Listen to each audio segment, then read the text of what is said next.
നമസ്കാരം. യൂറോപ്പ് മലയാളി ന്യൂസിലേക്ക് സ്വാഗതം. ബ്രിട്ടനിൽ 2 സ്ത്രീകളെ വീട്ടിൽ കയറി ബലാത്സംഗം ചെയ്തെന്ന കേസിൽ മലയാളി NHS സർജൻ കുറ്റക്കാരൻ.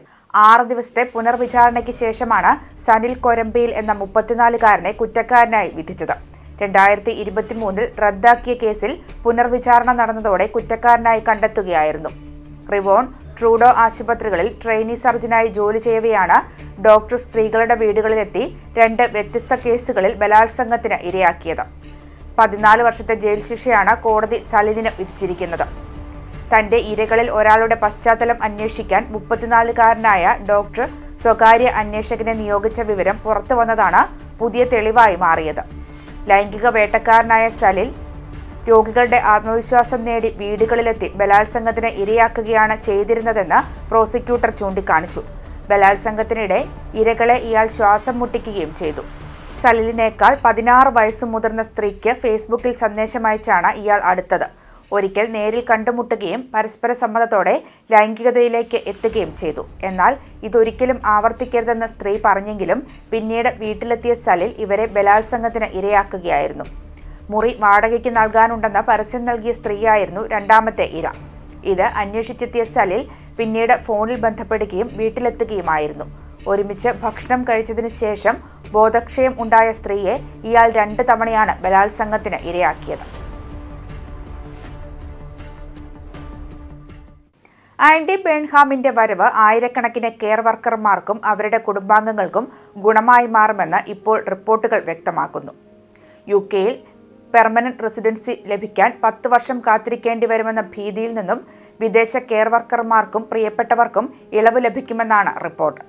ബേൺഹാം പ്രധാനമന്ത്രി പദത്തിലെത്തുമ്പോൾ സുപ്രധാന സ്ഥാനം ലഭിക്കാനിടയുള്ള ഹോം സെക്രട്ടറി ഷബാന മഹ്മൂദ് ഈ ഇളവ് സമ്മാനിക്കുമെന്നാണ് വിവരം. ഇവരുടെ ജൂനിയർ മിനിസ്റ്റർ മൈക്ക് ടാപ്പാണ് അനുമതിയില്ലാതെ ഈ വിവരം പുറത്തുവിട്ടത്. ചൊവ്വാഴ്ചയാണ് ഹോം സെക്രട്ടറി തന്റെ ഇമിഗ്രേഷൻ ആൻഡ് അസൈലം ബിൽ പാർലമെന്റിൽ അവതരിപ്പിക്കുന്നത്. UK-യിൽ ഇൻഡെഫിനിറ്റ് ലീവ് ടു റിമെയിൻ ലഭിക്കാൻ നിലവിലെ 5 വർഷത്തെ യോഗ്യത 10ആയി ഉയരുമോ എന്നതാണ് പ്രധാന ചോദ്യം.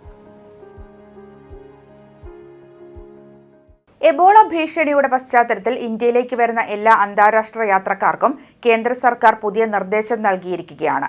കോവിഡ് കാലത്ത് ഉപയോഗിച്ചിരുന്ന എയർ സുവിധാ സംവിധാനം നവീകരിച്ചാണ് വീണ്ടും പ്രവർത്തനക്ഷമമാക്കിയത്. ഇന്ത്യയിലേക്ക് യാത്ര തിരിക്കുന്നതിന് 24 മണിക്കൂർ മുൻപ് വരെ ഓൺലൈനായി ഫോം സമർപ്പിക്കാം. വിമാനത്തിൽ കയറുന്നതിന് മുൻപോ വെബ് ചെക്ക്-ഇൻ സമയത്തോ ഇത് പൂർത്തിയാക്കണം. കഴിഞ്ഞ 21 ദിവസത്തെ യാത്രാ വിവരങ്ങൾ, എബോള ബാധിത രാജ്യങ്ങൾ സന്ദർശിച്ചിട്ടുണ്ടോ എന്നും രോഗലക്ഷണങ്ങൾ ഉണ്ടോ എന്നും ഫോമിൽ രേഖപ്പെടുത്തണം. ഫോം സമർപ്പിച്ച ശേഷം ലഭിക്കുന്ന ഡിജിറ്റൽ കോപ്പി മൊബൈലിൽ സൂക്ഷിച്ചാൽ മതി. ഇന്ത്യയിലെ വിമാനത്താവളത്തിൽ എത്തിയാൽ ഹെൽത്ത് ഡെസ്കിലോ ഇമിഗ്രേഷൻ കൗണ്ടറിലോ ഇത് കാണിച്ചാൽ മതിയാകും.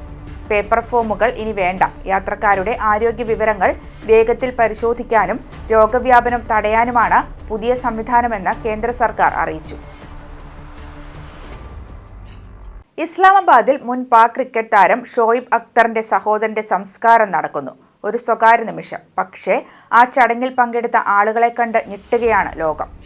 ഇന്ത്യയിലെ പഹൽഗാമിൽ ഭീകരാക്രമണം നടത്തിയതിന്റെ മുഖ്യ സൂത്രധാരൻ സൈഫുള്ള കസൂരിയും ലഷ്കർ-ഇ-തോയ്ബ ഭീകരനുമാണ് സംസ്കാര ചടങ്ങുകളിൽ പങ്കെടുത്തത്. ഇന്ത്യയിൽ നടന്ന പല ഭീകരാക്രമണങ്ങൾക്കും പിന്നിൽ പങ്കെടുത്ത ഭീകര സംഘടനയാണ് ലഷ്കർ. ഈ സംഘത്തിലെ പ്രധാനികൾ അക്തറിനെ കെട്ടിപ്പുണരുന്ന ദൃശ്യങ്ങൾ ഇപ്പോൾ വൈറലാണ്.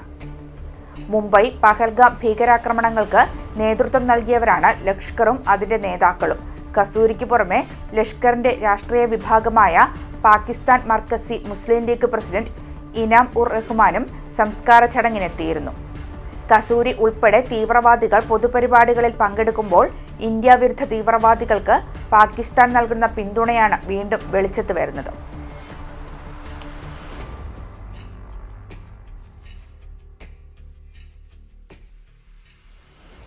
യൂറോപ്പ് മലയാളി ന്യൂസ് പൂർണ്ണമാകുന്നു. നമസ്കാരം.